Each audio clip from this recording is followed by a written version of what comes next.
മലയാളികളെ സംബന്ധിച്ചിടത്തോളം പ്രധാന ആഘോഷങ്ങളിൽ ഒന്നാണല്ലോ ഓണം. നാടെമ്പാടും പ്രത്യേക മലയാളികളുള്ള എല്ലാ സ്ഥലങ്ങളിലും ഓണത്തിൻ്റെ ആഘോഷങ്ങൾ ആരംഭിച്ചു കഴിഞ്ഞു. മത വർഗ വർണ്ണ വ്യത്യാസമില്ലാതെ എല്ലാവരും ഈ ഉത്സവം ആഘോഷമാക്കി തീർക്കുന്നുണ്ട്. ഓണത്തോടനുബന്ധിച്ച് ധാരാളം ഫലിതാത്മകമായ കഥകളും ഭാവന രൂപത്തിലുള്ള എഴുത്തുകളും കുറിപ്പുകളും പ്രത്യക്ഷപ്പെട്ടു തുടങ്ങി.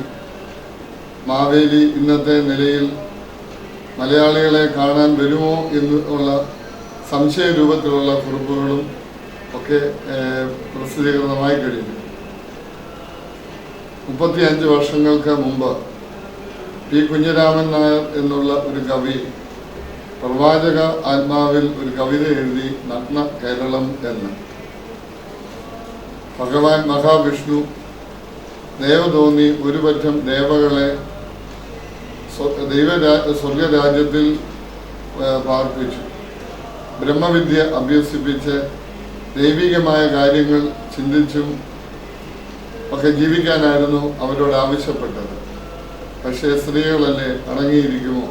വേണ്ടിയിടത്തും വേണ്ടാത്തടത്തും കൊണ്ട് തലയിട്ടു. ഭരണപരമായ കാര്യങ്ങളിൽ എങ്ങനെ കൈകടത്താം എന്നുള്ളത് അവരാലോചിക്കുകയും ആ നിലയിൽ കുറേയൊക്കെ പ്രവർത്തിക്കുകയും ചെയ്തു. സഹികെട്ട ഭഗവാൻ ഇവരെ ശപിക്കുന്നു. നിങ്ങൾ നഗ്ന കേരളത്തിൽ പോയി ജനിച്ച് അവിടെ ജീവിക്കുക എന്നുള്ളതായിരുന്നു ഭഗവാന്റെ ശാപം.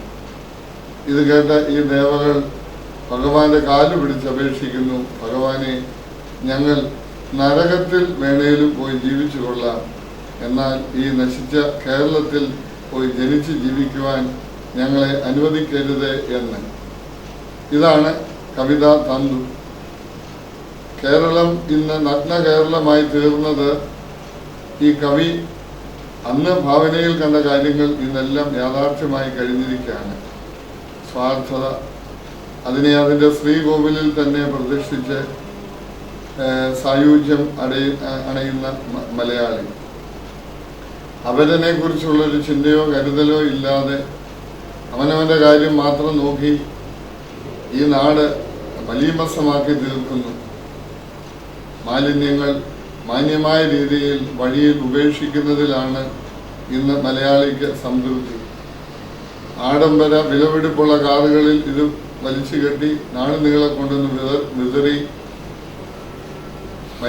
നാട് മലീമസമാക്കപ്പെടുന്നു എന്നുള്ളത് മാത്രമല്ല, അപകടകരമായ രോഗങ്ങൾ പോലും വിളിച്ചു വരുത്തുകയാണ്. സമസ്ത മേഖലകളിലും കോഴ കുടികുത്തി വാഴുകയാണ്.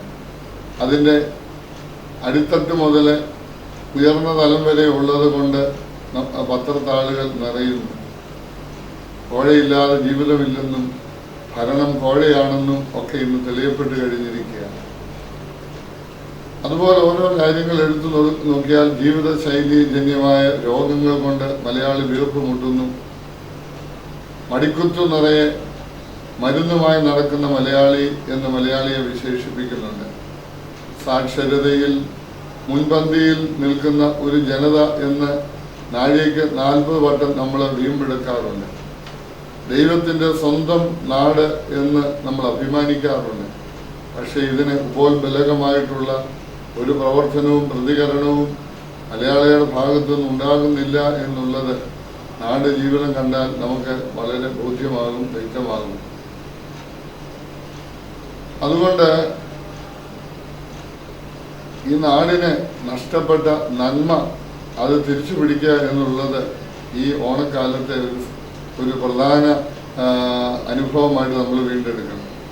കഴിഞ്ഞ 10 വർഷമായി എല്ലാ ഓണത്തോടും അനുബന്ധിച്ച് നിർണം ഭദ്രാസനത്തിലെ ഏതെങ്കിലും മേഖലകൾ തിരഞ്ഞെടുത്ത് ഒരു അതിജീവന പദയാത്ര ബലഹീന ഞാൻ യുവജന പ്രസ്ഥാന പ്രവർത്തകരോടൊന്നിച്ച് നടത്തുന്നുണ്ട്. പ്രധാനമായും മുന്നോട്ട് വെക്കുന്ന ഏതാനും ചില ആഗ്രഹങ്ങളും ആശയങ്ങളും മലയാളിയുടെ മനസ്സിന് നഷ്ടപ്പെട്ട നന്മ തിരിച്ചു പിടിക്കുക, വീണ്ടെടുക്കുക എന്നുള്ളതാണ് ഒന്നാമത്തേത്. 4-ാം നൂറ്റാണ്ടിൽ ജീവിച്ച ഒരു സഭാപിതാവായിരുന്നു സെയിന്റ് ജോൺ ക്രിസോസ്റ്റമോസ്. അദ്ദേഹം പ്രബോധിപ്പിക്കുന്നുണ്ട്, നമ്മിലെ നന്മ കൊണ്ട് ഈ ഭൂമിയെ ഒരു പറുദീസയാക്കി തീർക്കുക എന്നുള്ളതാണ് മനുഷ്യജീവിതത്തിൻ്റെ ആത്യന്തികമായ ലക്ഷ്യം എന്ന്.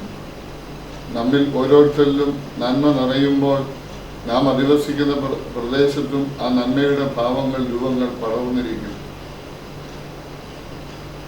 മദർ തെരേസയെക്കുറിച്ച് ഒരു ഹൈന്ദവ സ്നേഹിതൻ ഒരു പുസ്തകം എഴുതി.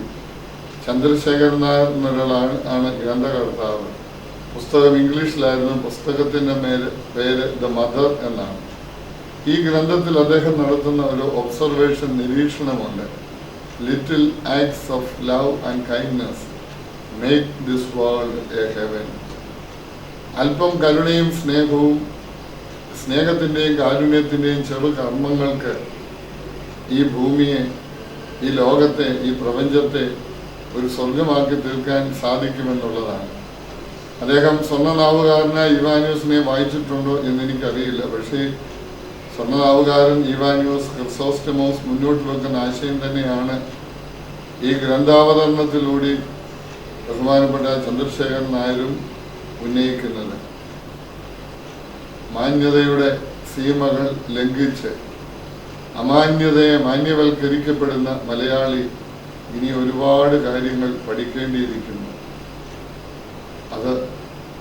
അതിൻ്റെ ഒരു ഓർമ്മപ്പെടുത്തലായി ഈ ഓണം തീരട്ടെ. എല്ലാവർക്കും ഓണത്തിൻ്റെ എല്ലാവിധമായ നന്മകളും നേടുന്നു. നന്ദി, നമസ്കാരം.